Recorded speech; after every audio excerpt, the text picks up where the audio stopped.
Ok, aujourd'hui dans cette vidéo, je vais partager ma stratégie et mon plan de trading. J'ai créé un document de 30 pages que je vais te partager si t'es intéressé. Donc soit je vais le mettre dans la bio de cette vidéo, soit il faudra que tu m'envoies un DM sur Instagram pour que je te l'envoie par mail.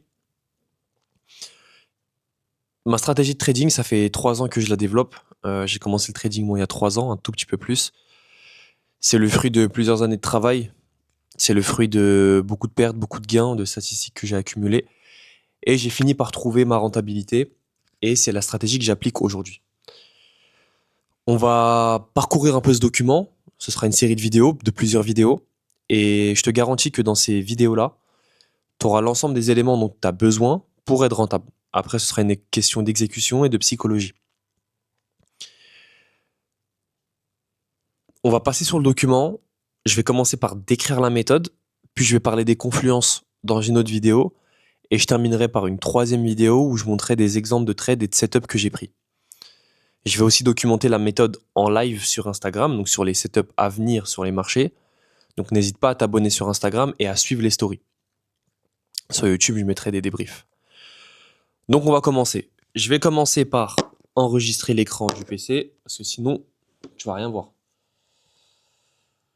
Donc, tac. L'enregistrement sera peut-être un peu bizarre, on va voir ce que ça donne. Je vais te mettre ici plutôt. Donc là, normalement, tu vois mon écran. Donc, la méthode Confluence, c'est le nom que je lui ai donné, n'est pas un système de trading de plus. C'est le fruit d'années de trading réel, de pertes, de statistiques accumulées et d'une discipline quotidienne que la majorité des traders n'acceptent jamais de s'imposer. Pourquoi j'ai commencé par ça? La plupart des gens cherchent des stratégies, cherchent des solutions rapides, cherchent des nouvelles méthodes un peu avec des win rates super élevés, des méthodes secrètes, des choses qu'ils ne savent pas. Tu peux avoir la meilleure stratégie du monde, et d'ailleurs la meilleure stratégie du monde, ça peut être une stratégie super simple. Si tu ne l'appliques pas avec discipline, ça ne marchera pas. Donc avant de chercher les meilleures stratégies ou la stratégie qui te fit, assure-toi d'être discipliné dans ta prise de décision, discipliné au quotidien. Et justement, on va voir dans cette vidéo, qu'est-ce que c'est être discipliné? Elle repose sur un principe fondamental, simple et radical, écrire son plan pour supprimer le facteur aléatoire de nos prises de décision. Pas partiellement, mais totalement. Exécuter le même setup à chaque fois. Quand l'entrée, le stop loss, la cible et la taille de position sont définis avant que le marché n'ouvre à 15h30, il n'y a plus de décision à prendre en temps réel. Il faut juste exécuter ce que tu sais déjà. J'en ai parlé dans mon ancienne vidéo. Quand tu écris ce que tu vas faire, ça améliore ton exécution de 200%. Et j'ai cité les études qui prouvent ça. Donc, si aujourd'hui sur tes sessions de trading, tu trades au hasard et tu fais pas de plan et que t'es pas rentable, tu peux pas t'étonner. C'est normal. Dans ma stratégie, je trade le Dow Jones et le S&P. Donc les indices américains, peut-être de temps en temps le Nasdaq, c'est assez rare. C'est des marchés très liquides, c'est des marchés qui réagissent énormément à des informations qui sont faciles à obtenir, les taux d'intérêt, les politiques monétaires, les événements géopolitiques. Généralement, tu vas avoir des spreads compétitifs sur la majorité des brokers, même si je sais que beaucoup sont en propre firme. Une réactivité technique précise sur certains niveaux, donc c'est hyper intéressant parce que nous on utilise beaucoup les niveaux de Fibonacci, et une corrélation forte avec le sentiment macro mondial, donc comme je l'ai dit, les taux directeurs, les résultats d'entreprise, les politiques monétaires, etc., etc. Donc ça c'est hyper intéressant parce que nous on ne veut pas trader le forex. Le forex, ça peut être bien pour certains traders, ça peut convenir parfaitement à certains traders par exemple qui font du swing et qui font beaucoup d'analyses fondamentales. Moi, c'est pas dans ma méthode, je fais de l'intraday, je fais du day trading, donc je n'ai pas besoin de faire autant d'analyses fondamentales, bien sûr il faut en faire, et c'est intéressant parce que techniquement, les indices américains réagissent très bien au niveau. Pour les horaires, bon, la plupart sont en France, donc c'est 15h30, donc bon, si vous travaillez, ça peut être un peu compliqué. Moi, quand je travaillais, ce que je faisais, c'est que j'avais volontairement pris une branche de métier où je savais qu'à 15h30, j'allais être plus ou moins tranquille. Je travaillais dans le commerce et j'étais responsable de magasin. Donc j'allais faire ce que j'avais à faire le matin, mes reports, mes starters, mes inventaires, ce genre de choses. Et j'allais me libérer une pause déjeuner à 15h15. Structure d'une séance type. La discipline de session est non négociable. Trop de trades sur trading. Sur trading, destruction de la méthode. Je répète, sur trading, destruction de la méthode. Si tu trades trop, tu ne seras pas rentable. Parce que forcément, si tu trades beaucoup, c'est que tu ne prends pas des setups qualitatifs. Dans ma méthode, trader beaucoup, c'est au-delà de 3 positions par jour. On va voir ça un peu plus en détail après, mais 3 positions max par jour, sans exception. Un scénario prioritaire dans le sens du flux, 1 à 2 trades. Donc par exemple, là je suis sur le S&P, je me mets... Ah merde. Je suis dans le S&P, je me mets en 4 heures. Je suis sur le Dow Jones, je me mets en 4 heures. Ok, le flux est haussier, je vais chercher des achats. C'est ça mon scénario prioritaire. 1 à 2 trades dans le sens du flux. Pourquoi 2 ? Parce que des fois, tu peux te faire stopper sur un stop assez serré, mais ton scénario reste valide. Ça dépend de l'évolution des prix. Et un scénario que j'appelle secondaire, donc un trade contre flux, que tu vas exécuter si le ratio est très intéressant, donc supérieur à 3, et si tu as un signal très fort. Donc généralement, quand tu trades contre le flux, si le setup qui se présente à toi te propose un scénario de 2, ça va pas être intéressant. Si tu trades contre le flux, tu dois vraiment avoir un signal exceptionnel, avec un bon ratio. Aucun trade sans plan rédigé. Donc si tu as envie de prendre un trade, mais qu'il n'est pas dans ton plan et que tu l'as pas écrit, tu le prends pas. On a dit qu'on devait avoir une discipline de faire, donc tu le prends pas. Si tu dois pas trader sur une séance, tu trades pas, tu passes à autre chose. Et comme je l'ai dit dans ma vidéo précédente, si tu ne veux pas trader, soit tu fermes les graphiques. Si tu as du mal à gérer ton overtrading, tu ouvres ta position sur un compte démo. Résultats et statistiques. Tous les chiffres que je présente sur mon compte Instagram, ils sont documentés et vérifiables. Je partage mon TradeZilla tout le temps. J'ai partagé le compte aussi chez le broker pour montrer que c'est un compte réel. C'est pas des projections, c'est des performances réelles. D'ailleurs, je peux même vous montrer. 5230 de profits réalisés depuis que j'ai déposé l'argent, donc depuis le 11 février. 68% de trade win avec 177 trades gagnants et 80 trades perdants. Profit factor de 1,25 qui est pas super élevé. Pourquoi ? Parce que mes break-even sont en profit, donc c'est considéré comme des profits. Donc mon trade win, comme je le dis à chaque fois, il est plus aux alentours de 50 et quelques, pas 70, parce que mes break-even sont en profit. Le mois d'avril à 1200 € de profit, le mois de mars à 2600 et le mois de février à 1380. Le mois d'avril qui n'a pas été très bon. Et le capital actuellement qui est à 20 000 €. Un peu plus de 20 000 €. Donc là, pareil, tu peux voir, c'est les mêmes stats, c'est le TradeZilla, c'est mon compte. Première chose, carrément, je vais couper ici pour repartir sur de bonnes bases.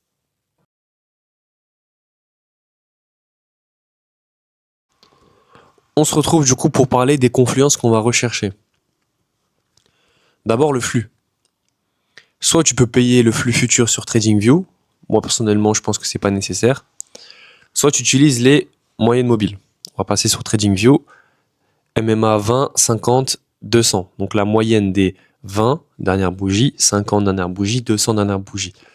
Cette moyenne va dépendre de ton unité de temps. On va voir ça de toute façon. Le flux est l'élément numéro 1 de la méthode. Il conditionne tout le reste. Avant de tracer un retracement de Fibonacci, avant de chercher une zone de polarité, avant de chercher une bougie de confirmation ou un élément chartiste, on va chercher le flux, on va lire le flux.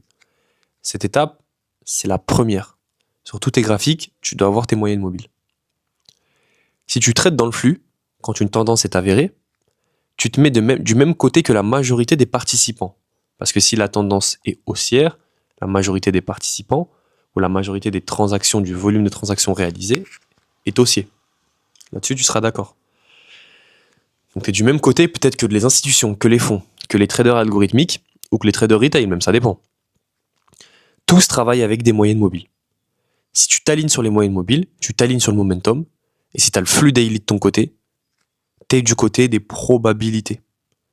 Encore une fois, le trading, c'est un environnement probabiliste. Ce qui compte, c'est pas le prochain trade, c'est la série de trades.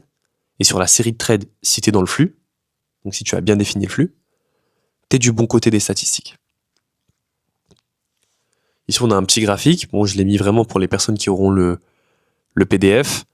Tu as le prix en jaune. Là, par exemple, tu as la MM20, 50 et 200, on va dire qu'on est en 1 heure, qui soutiennent le prix, donc qui sont en dessous du prix. Donc tu sais que le momentum est haussier.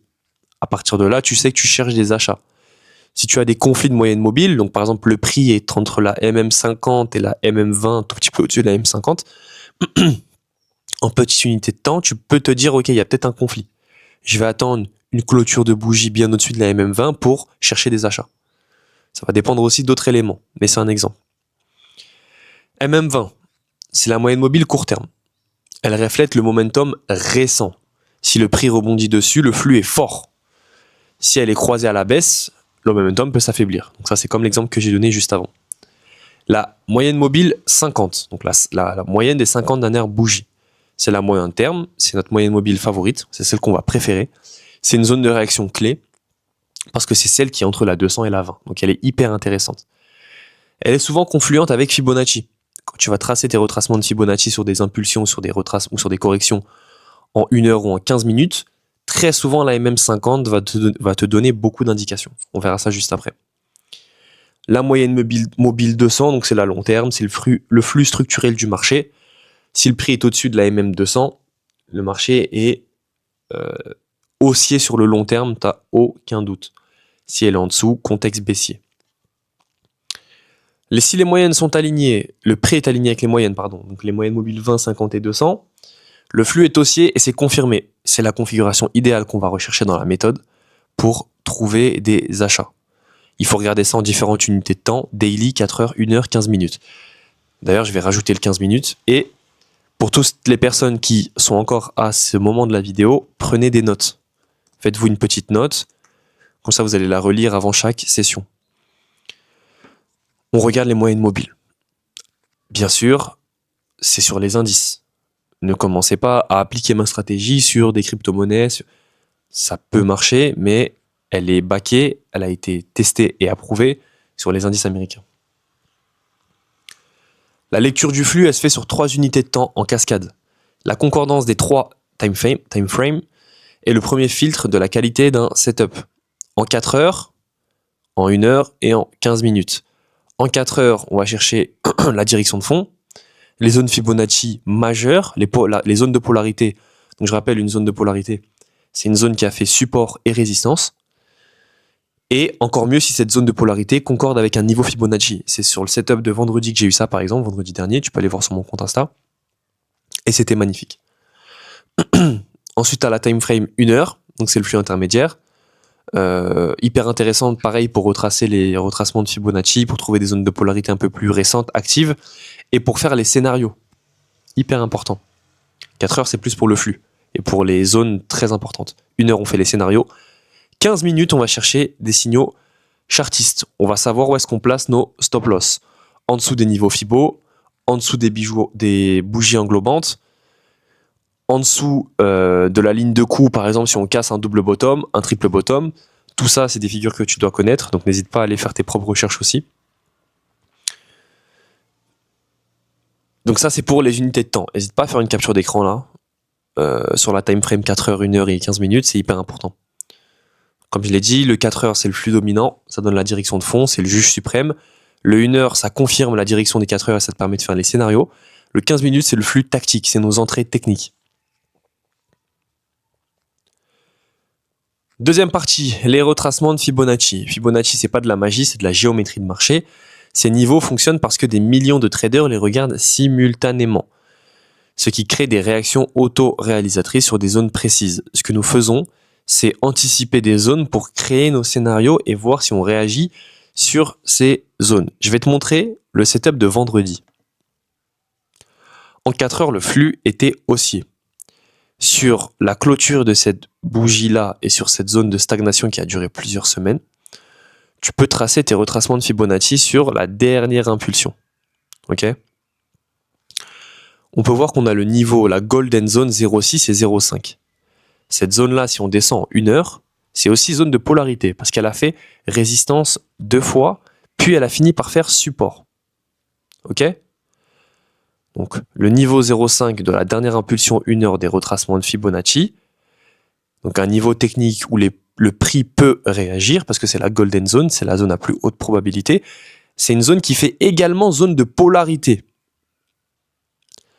On avait le flux des moyennes mobiles en 15 minutes qui était aligné lors du rejet de cette zone. Donc on avait les retracements de Fibonacci, la zone de polarité, le rejet de la zone avec les moyennes mobiles alignées. Tu vois, j'ai attendu le rejet, la position elle est ici. Sur le rejet de zone, quand on est reparti chercher le niveau 0,23, je savais qu'on avait rejeté la zone, que les moyennes mobiles étaient alignées, que la zone de polarité avait tenu, et que le niveau Fibo avait rejeté. Donc tu peux aller jouer un Golden Zone tout 100%. Donc ça veut dire rejet de la zone 0,50 qui fait zone de polarité également, pour aller chercher 100% du mouvement haussier précédent. Tu peux le voir que moi, j'ai pas cherché 100%, j'ai juste pris mon ratio de 2,3. J'aurais aussi pu prendre plus, j'ai expliqué un peu plus loin dans le document pourquoi je suis sorti avant. Ça, c'est un setup 5 étoiles. Zone de polarité, retracement de Fibo, moyenne mobile alignée, élément technique majeur, bougie englobante. 4 confluences. C'est exactement ce genre de setup que nous, on va rechercher dans la stratégie. Cette partie-là, bon, tu pourras la lire, on va pas forcément passer dessus. Là, c'est exactement le setup dont je t'ai parlé. Et on va juste finir sur les zones de polarité. Je veux pas que cette vidéo soit trop longue. Le but, c'est que ce soit assez rapide et facile à regarder. Le marché a une mémoire. Les zones qui ont fait office de support puis de résistance, ou l'inverse, sont gravées dans la mémoire collective. C'est des zones à haute probabilité de réaction. La plupart des gens vont placer leurs ordres sur ces niveaux. Excusez-moi, j'ai un appel important. On va reprendre tout de suite, excusez-moi pour la petite coupure. Donc je disais, le marché a une mémoire. La plupart des gens vont placer leur ordre à ce niveau-là. Il faut savoir lire les zones de polarité, donc les zones qui ont fait support et résistance. Quand ces zones-là concordent avec les retracements, avec les niveaux importants des retracements de Fibonacci, c'est hyper intéressant. Ok ? Dans cette stratégie, on ne cherche pas à anticiper. On attend les confirmations. Donc c'est pas parce qu'il y a un niveau Fibonacci et un support, et une zone de polarité qui a fait support, qui peut faire support, qu'on va se positionner avant d'avoir la confirmation technique que le niveau tient. Ok ? Si vous avez une impulsion, vous tracez les retracements de Fibonacci et sur la première correction, vous vous positionnez à l'achat sur un niveau Fibo, on appelle ça un achat de zone. On peut le faire sur des phases de marché où peut-être vous avez des statistiques très positives et ça vous dérange pas de jouer la stat, mais globalement on va éviter, ok ? Les achats de zone, on va éviter. On va attendre les confirmations. On va pas trop attendre non plus. D'où l'intérêt de l'exécution, et j'en ai parlé sur Instagram récemment.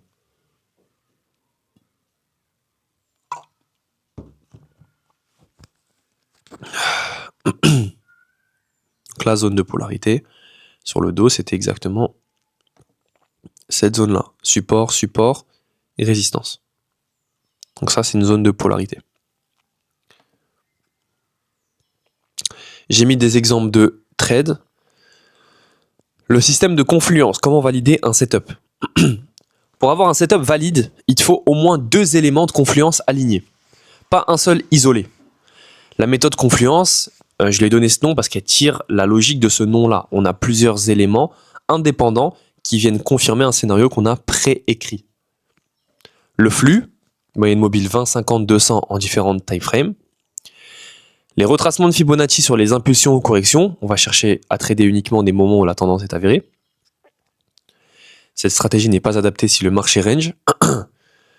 Les zones de polarité, qui ont fait support et résistance, encore mieux si elles concordent avec les retracements de Fibonacci. Et un élément chartiste intéressant.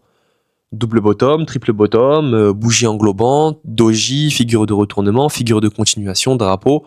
Ça, c'est des figures que il faut que tu regardes, il faut que tu cherches de ton côté. J'ai fait une grille de validation. Le flux seul, pas de trade. Le flux plus Fibonacci, setup basique. On peut y aller à 1R ou 0,5R. Avec, forcément, je l'ai mis à chaque fois, hein, des ratios minimum de R.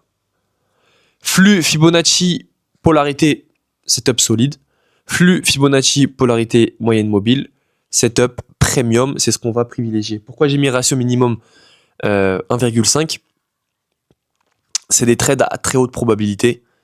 Euh, donc c'est des trades où tu peux aller chercher à sécuriser des profits à 1,5, par exemple 30% de la position, et laisser le prix derrière aller au ratio de 4 ou ratio de 5, juste prendre des profits pour couvrir ton risque. C'est hyper intéressant de fonctionner comme ça, plutôt que tenir le trade à un gros ratio et stresser et peut-être parfois se faire reprendre break-even.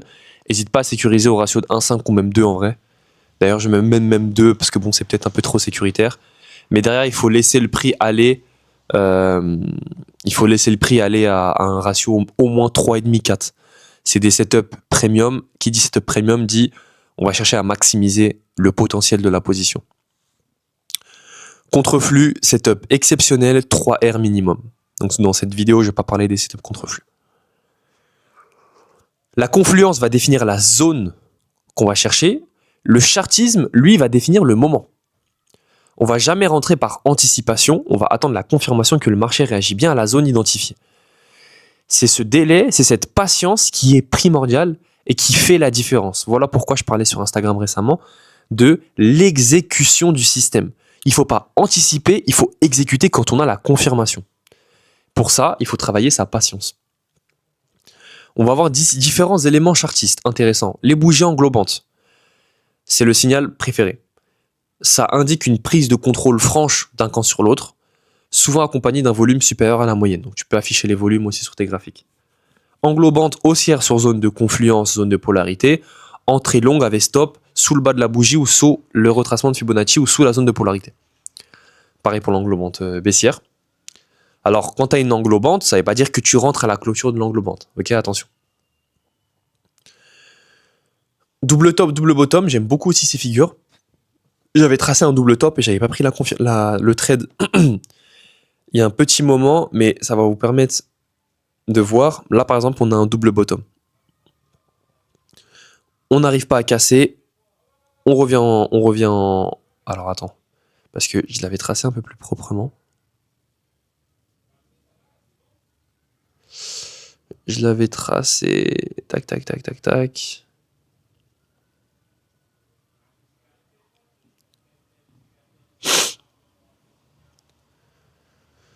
Bottom juste ici, ligne de coup.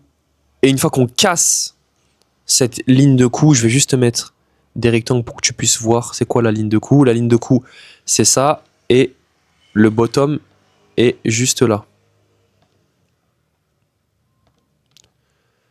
On essaie de casser, on n'arrive pas, on fait le bottom. On essaie de casser, on n'arrive pas. Et derrière, alors je vais passer en 4 heures. Et derrière, boum. Tu vois. Donc ce que tu peux faire par exemple ici, c'est mesurer la taille du bottom. Le bottom fait à peu près 3,5%. Bon, c'est énorme. Et tu peux te dire, ok, sur la cassure de la ligne de coup, je vais aller chercher 3,5%. Et tu vois, ça, c'est un double bottom. C'est un signal de retournement quand il est positionné à la fin d'un mouvement baissier. Donc bon, je vais enlever tout ça. On va repasser sur le fichier. Ou alors double top, c'est l'inverse. Accélération et correction. Correction en bougie de faiblesse, petit corps, mèche importante vers golden zone. Biseau ascendant, descendant, convergence des prix. Accélération dans le flux avec bougie de force. Là, on avait des exemples short que j'avais pris. On a des belles bougies englobantes. On avait les moyennes mobiles qui étaient alignées avec le prix.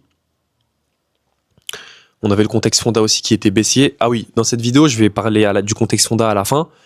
Il est primordial. Ça ne veut pas dire que tu dois faire énormément d'analyse, mais il est primordial. On en parle à la fin. Les moyennes mobiles étaient alignées sur différentes time frames. Analyse fonda bearish sur les indices. Positionnement à la baisse sur le premier retracement après les belles bougies englobantes dans le sens du flux aligné avec les zones de polarité. Et premier trade, on passe break-even, on se fait reprendre BE parce qu'on n'a pas réussi à casser cette zone. Deuxième signal de confirmation, on passe vendeur et on fait un ratio de 2. La gestion du risque, j'en parlerai dans une autre vidéo.